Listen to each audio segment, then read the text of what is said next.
Titawapeu, Leia Shangsoy, Patricia Baudet et Teveite terminent bientôt leur résidence d'artiste à Paris. En plus d'une amitié est née l'envie d'un projet commun.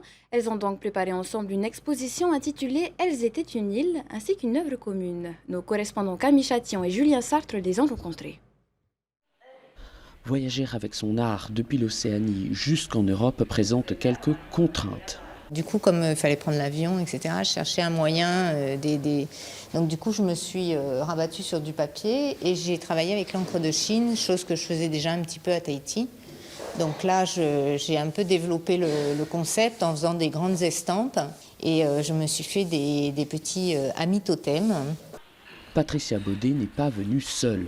C'est un moment important pour moi parce que ça va être l'occasion de partager mon travail avec un public différent. Je suis habituée au public polynésien, donc hâte de partager mon univers avec Paris. C'est ici, à Paris, que l'idée d'un projet commun a germé. À un moment donné, il s'est posé la question de faire quelque chose en commun. Et sur quoi?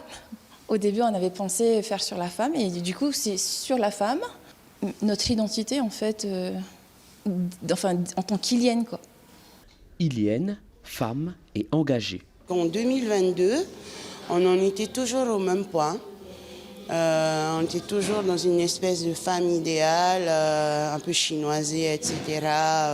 Et donc moi, je viens avec ma parole, de toute façon, qui a toujours été autre dans le paysage polynésien. Et quand je dis indésirable, c'est plutôt qu'aujourd'hui, la femme est désirante, justement. L'exposition est visible à la délégation de Polynésie française à Paris jusqu'au 22 novembre.